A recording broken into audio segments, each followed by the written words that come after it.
If you clicked on this video, chances are you're worried about your cholesterol. You're not alone. I talk about this with my patients nearly every day. The good news? With the right dietary changes, some people can lower their LDL cholesterol by as much as 30%. So today we're diving into the top 9 proven strategies to help you bring down your LDL, the so-called bad cholesterol, naturally. You've probably seen a lot of heated debates online about fats and heart health. So let's cut through the noise and focus on what science actually tells us. Let's start with a quick fat refresher so we're all on the same page. Trans fats, these used to be in hydrogenated oils. They're so dangerous they've been banned in most countries. Saturated fats, found in butter, coconut oil, cheese, and ice cream. MUFAs, monounsaturated fats, like olive oil, avocados, and almonds.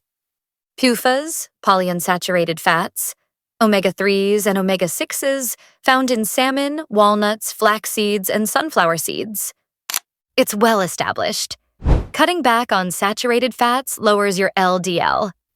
Here's a real-world example.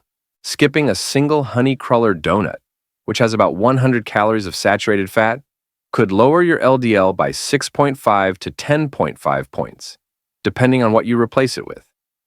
PUFAs are the MVPs here. But MUFAs and even healthy carbs can help too.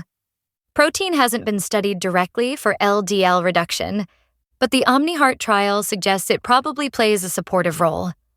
One thing you'll notice in these studies, no one is swapping saturated fats for junk food. Let's be honest. Sometimes we try to game the system. Like, sure, this snack is low in saturated fat, so it must be heart healthy. But gummy bears and sugary sodas aren't doing you any favors.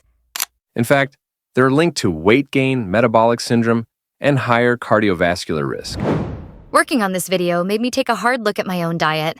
I realized I wasn't getting nearly enough PUFAS, so my husband and I made a small change. We started snacking on walnuts in the afternoon and tossing sunflower seeds into our salads.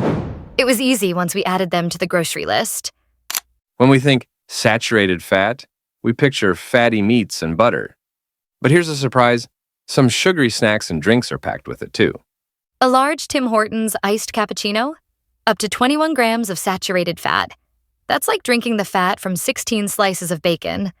And coconut oil, yes, the so-called health food, actually has more saturated fat than butter, gram for gram. And it sneaks into a lot of trendy desserts and snacks, especially plant-based ones. So here's the bottom line. Fat isn't the villain. But if you want to lower your LDL, reduce saturated fats. And whatever you do, don't replace them with refined sugars or ultra-processed foods. Now here's a surprising one. Your coffee-making method can affect your LDL. Coffee naturally contains a compound called cafestol, which messes with your liver's ability to clear LDL from your blood. Any coffee that doesn't pass through a paper filter keeps that cafestol in. The worst offender? Boiled coffee, like Turkish or Scandinavian style. Next comes espresso and French press. But here's the good news. A review of 6 clinical trials found that using a paper filter can lower your LDL by an average of 15 points. That's a pretty big payoff for just switching up your morning routine. Let's talk about dietary cholesterol, especially eggs. Social media is split. One camp says eggs are poison. The other says eat as many as you want. The reality? It depends on your genetics. On average, people absorb about 50% of dietary cholesterol, but some absorb 90% and others close to 0. Unfortunately, there's no simple test to figure out your absorption rate. Studies suggest one egg might raise your LDL by around 5 points. So, not a huge impact. And if you're choosing a boiled egg over an iced cappuccino or a cookie, you're still coming out ahead. The American Heart Association says that 1 egg yolk per day is okay for most healthy individuals. Still, if you're aiming to reduce your LDL, it's reasonable to cut back and see what kind of impact it has. Just make sure you're not replacing it with junk food. And please remember, cholesterol-free doesn't mean heart healthy. Always check the saturated fat content. This one's easy to add and super effective. Fiber. Specifically, soluble fiber. The kind that dissolves in water and turns into a gel. You can actually see this when you soak chia seeds. Why does this matter? Your liver clears LDL cholesterol by turning it into bile and dumping it into your intestines. Normally, about 50% of that cholesterol is reabsorbed, but soluble fiber traps it and carries it out in your stool. Rough rule of thumb, every 1 gram of soluble fiber can lower LDL by about 2 points. Great sources: oats, barley, legumes, chia seeds, and most fruits and veggies. To really boost your intake, consider psyllium fiber, like Metamucil. Studies show that a tablespoon twice a day can lower LDL by 13 points. I personally prefer the powder to gummies or capsules, but find what works best for you. Next up, phytosterols. These are plant-based cholesterol lookalikes that block cholesterol absorption. 2 grams a day can reduce LDL by 5 to 10%. But here's the catch. It's hard to get that amount from diet alone. So most people turn to fortified foods or supplements. That said, some people hyperabsorb sterols, which could actually raise their cardiovascular risk. So, while many medical guidelines still support their use, I'm a bit cautious when it comes to supplements. Another smart switch, replacing animal proteins with plant-based options, like beans, lentils, nuts, and seeds.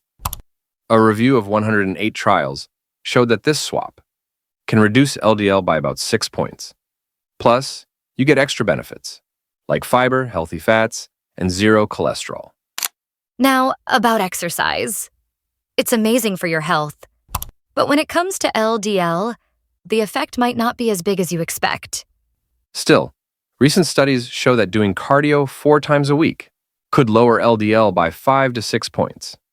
Add in 2 strength training sessions, and you might see an 11-point drop. Bottom line, even if it doesn't revolutionize your cholesterol levels, exercise is non-negotiable for your heart and overall health. Sustainable weight loss can also help. Losing weight and keeping it off for 12 months or more can reduce LDL by about 1.3 points per kilogram lost. And here's an honorable mention: probiotics. They're not yet part of standard guidelines, but early studies show promise. Taking probiotics for 2 to 12 weeks could drop LDL by about 8 points. There's not enough research to recommend a specific strain or dose, but it's a good excuse to eat more fermented foods, like miso, kimchi, sauerkraut, yogurt, and kefir. Look, I get it. Keeping track of all these nutrients and swaps can feel overwhelming. That's why most guidelines now focus on big-picture dietary patterns. Diets like the Mediterranean diet, DASH, and plant-based eating have all been proven to lower LDL and reduce cardiovascular risk. What do they have in common? Whole fruits and veggies, whole grains, healthy fats, less processed food, limited animal fats, and tropical oils like coconut or palm oil. There's no one-size-fits-all approach. So take these principles and find a way of eating that works for you, and that you can actually stick to. Before we wrap up, let me tell you about 2 popular remedies I don't recommend, and for good reason. First, red yeast rice. It lowers LDL just like statins, because it contains monacolin K, the same active ingredient in lovastatin. But unlike prescriptions, red yeast rice isn't regulated, and almost all versions contain citrinin, a toxin linked to kidney failure. In fact, a recent outbreak in Japan hospitalized over 500 people and caused dozens of deaths from kidney failure. Stick with the prescription statins. They're safe, pure, and properly dosed. Second, green tea extract, especially catechins. Some studies show they may lower LDL, but they've also been linked to severe liver damage, even at recommended doses. So skip the pills, but feel free to enjoy a nice cup of green tea. So yes, there are many science-backed ways to lower your LDL naturally. But even if the changes don't move your numbers as much as you hoped, remember, they still benefit your heart, weight, metabolism, and overall health. It's not all or nothing. Huge thanks to my amazing husband, James, who's a cardiologist and helped a ton behind the scenes. We really enjoyed putting this together for you. If you're interested in more heart-healthy tips, check out our video on lowering blood pressure naturally. And as always, thanks for watching, and we'll see you in the next one.